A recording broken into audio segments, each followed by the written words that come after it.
Hi there guys, welcome back to the channel. Thanks very much for joining us again today. I've got a very short video for you today that'll show you how to make an image half of the page on Weebly website. So just before I get into that, if you haven't tried Weebly before, there's a link in the description down below that will take you straight through to a trial version of that for absolutely free. So if you click that link down below, you'll be able to try Weebly out for completely free.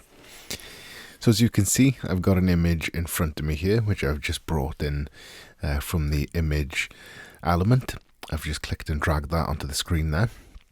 And with regards to making it, half the page, obviously you've got the ability to resize an image initially. So when you click that image, no matter what size that it gets imported as, you can click this little blue box in the bottom right hand corner of the image when you've got it selected, or you're hovering over it, click and drag that, and that will allow you to resize that picture. So obviously then as well, in terms of where it is on the page, the half that you want it to occupy, you can click this little align button here, and that will allow you to set it left or right like that. So depending on which half you want it on, that will allow you to kind of set that.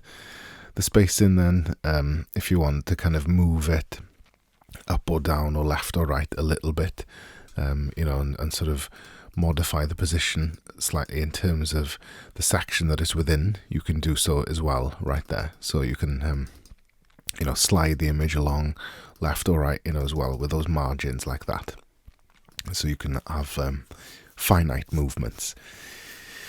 The advanced options then will allow you, just sort of access to some of the basic stuff like border color and things as well. So yeah, all of the basic image design stuff is kind of hidden within that menu really.